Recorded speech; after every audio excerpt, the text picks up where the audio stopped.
ભગવાન કૃષ્ણ કે જેના હું તમને હવારમાં પ્રભાતિયા બોલતા હોય એની 3 વખત આરતી થતી હોય, એના નામ માથે આજ માણસ ભોજન ગ્રહણ કરતો હોય, તો કાલે તો એમ કહી શકે ભાઈ આ બધું ખોટું છે.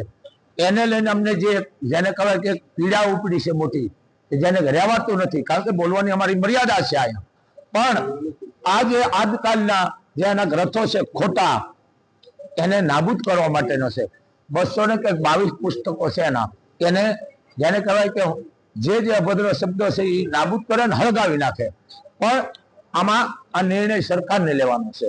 હવે અમે તો બહાર નીકળી ગયા, કારણ કે ધર્મનું યુદ્ધ જેને કહેવાય ચડાઈ ગયું છે. ધર્મનું યુદ્ધ એટલે બોલપેન માથે, એમ આ શરૂઆત જ છે.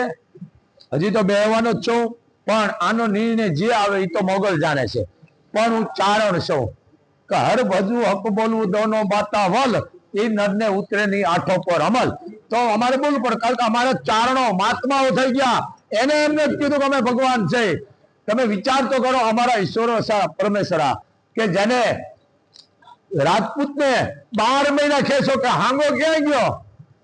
તમને ખબર છે ને બાપુ, ઢોર ને ઢાંખર નો નેઠો ન હોય ક્યારે આવે નહીં, હાંગો રાજપૂત આવે પછી ક્યારે ઈશ્વરદાસ કે જમવા બે દેવદી અન્ન નો જમે.